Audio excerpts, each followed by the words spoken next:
The UK Labour Party has been hit by accusations of anti-Semitism in recent months, especially against its leader, Jeremy Corbyn. His fellow Labour MP, Margaret Hodge, who lost members of her family in the Holocaust, said Corbyn was an anti-Semitic racist, while three of the main Jewish newspapers in the UK described him as an existential threat to British Jews. The Labour leader has been accused of sharing platforms with Holocaust deniers and making offensive remarks about British Zionists.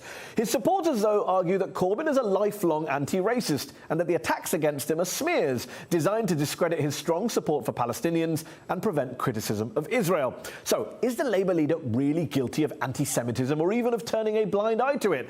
Joining me from London to debate this are Michael Rosen, an award-winning novelist and poet and a Jewish Corbyn supporter, and Daniella Peled, a writer and contributor to the Israeli newspaper Haaretz, a former foreign editor of the Jewish Chronicle and a Jewish Corbyn critic.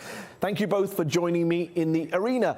Daniella, speaking on Wednesday at his party's annual conference in Liverpool, Jeremy Corbyn said, "We will work with Jewish communities to eradicate anti-Semitism, both from our party and wider society."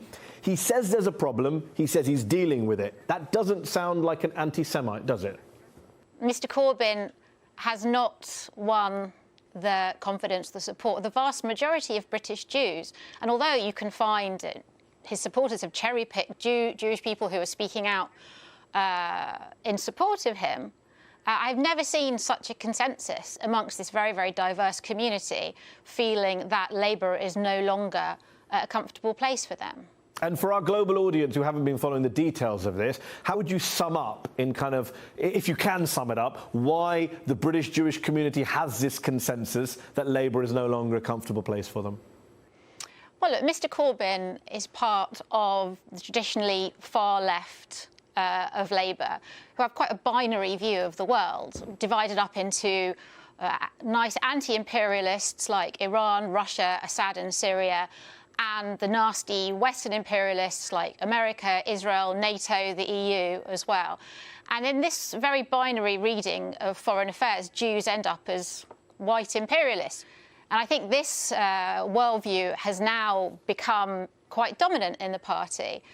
And that makes Jewish people who are not really that bothered about Israel one way or another, feel that they are being sidelined and being discriminated against. And most importantly, that when they say this is anti-Semitism and they call out instances of prejudice, they're told that this is somehow a smear. Michael Rosen, it's not all a smear, is it? Well, I think, first of all, we're going to have to rank back a bit and sort out some definitions here. We talk about the Jewish community as if there is just one community. It's not really, strictly speaking, true. And there are plenty of Jews in the Labour Party. I'm not in the Labour Party, but I support Jeremy Corbyn. Michael, just to be clear, do you at least recognise, we can argue about the numbers, but a big chunk of the British Jewish community is unhappy with Labour under Corbyn because they perceive it as not a safe space or a comfortable space or a friendly space for British Jews? You concede that is the perception, even if you disagree with the reasoning behind it. Yes, of course, absolutely. But then, of course, exactly as Daniella says, a large percentage of the Jewish community, if that's what we're going to call it, large percentage of Jews are in favour of Israel, but not all Jews, some aren't. And I have no attachment to that place over there, but of course I understand that plenty of Jews do. Plenty of Jews are brought up to believe that Israel is their homeland, even if they don't make it their homeland. It is there for them, as they believe, of course. But there are other people living there. This is the crucial point about Israel. There are other people not recognised by the recent nation-state law.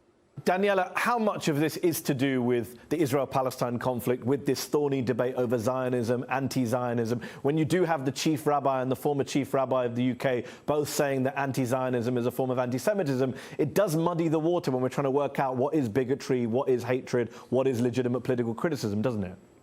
Well, I think the real problem here is this accusation that critics of Corbyn, Jewish critics of Corbyn, are criticising him as part of a smear campaign because their real interests are in defending Israel, apparently, or they're all conservative voters who are weaponising anti-Semitism as this political tool. And that feeds straight into all those classic anti-Semitic tropes that I've been exposed to as well, mostly as a reporter writing about Israel-Palestine, that Jews are more loyal to each other and, by extension, Israel than the countries that they live in and the countries that they're citizens of.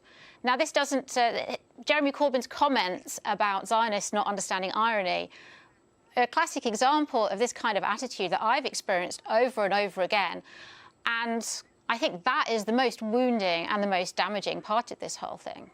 Michael, I just want to drill down into Labour and Jeremy Corbyn. I just want to get your sense of where you stand here. Is your position that Jeremy Corbyn, that he's done nothing wrong and that this is a smear campaign from the right or from supporters of Israel? Or is it your position that perhaps he's used bad language in the past or he's said the wrong thing? Or does he have a blind spot for this stuff, maybe? That's what some have suggested, supporters of his. Where do you stand?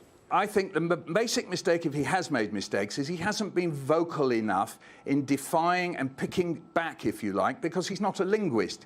He's a politician, and he thinks that he has an honourable thing to do, which is to support the rights of justice and peace in the Middle East and justice for the Palestinians. And he thinks that has nothing to do directly with discrimination against Jews, or indeed prejudice against Jews in Britain. That's what he thinks. Okay. And by and large, I agree with that. Daniella.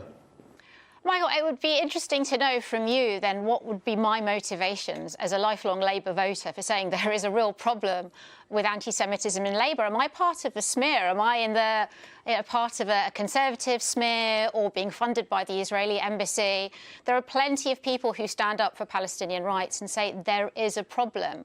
You're tying yourself in knots to try and justify what's not justifiable.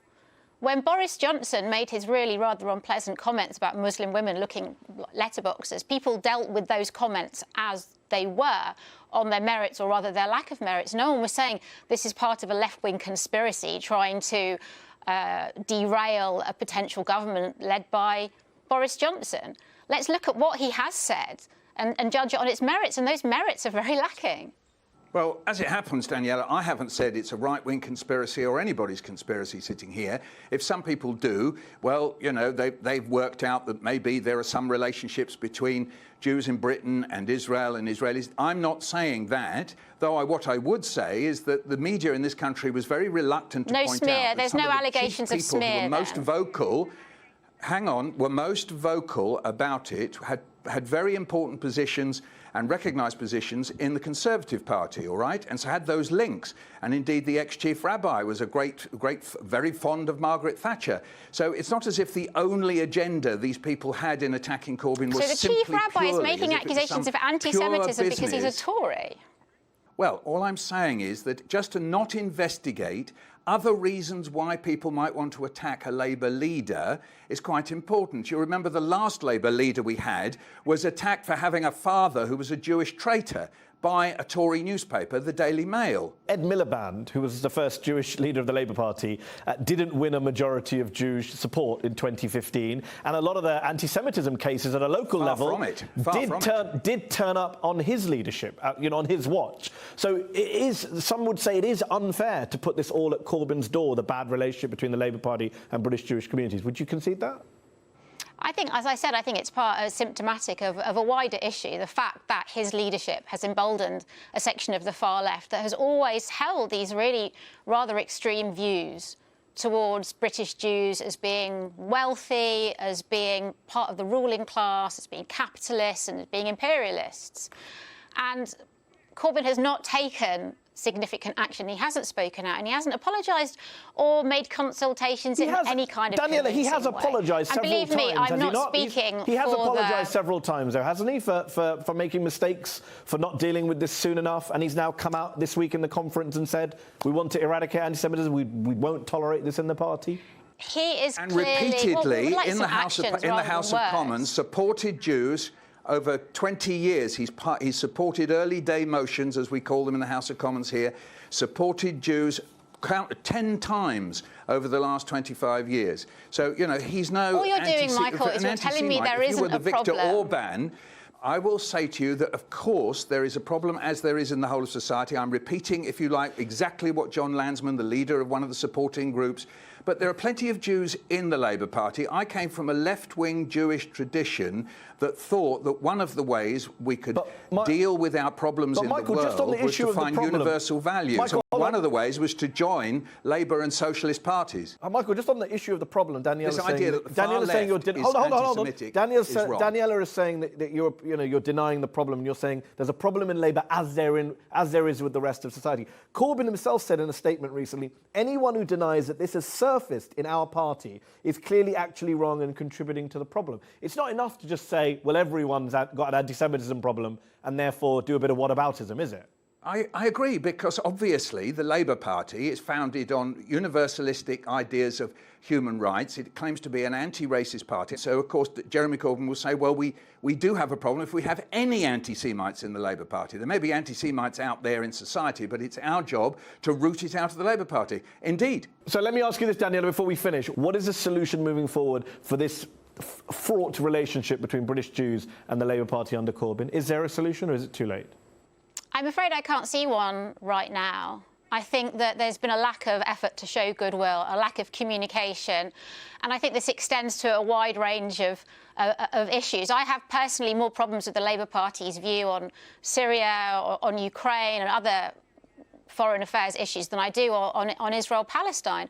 But I think the gap is just too large, and trust has been eroded, perhaps for a long time to come. Michael, trust has been eroded. How does Jeremy Corbyn get it back, or can he not get it back? I don't know. I'm no great crystal ball gazer, but the interesting thing here is the question to ask is, are those people who are opposed to Jeremy Corbyn over this matter, are they interested in eradicating anti-Semitism, or are they interested in eradicating Jeremy Corbyn? That's what the plotting all this summer and before has been about. Let's get rid of Corbyn. Michael Rosen, Daniella Peled, we'll have to leave it there. Thank you very much for joining me in the arena. That's our show. Up Front will be back next week.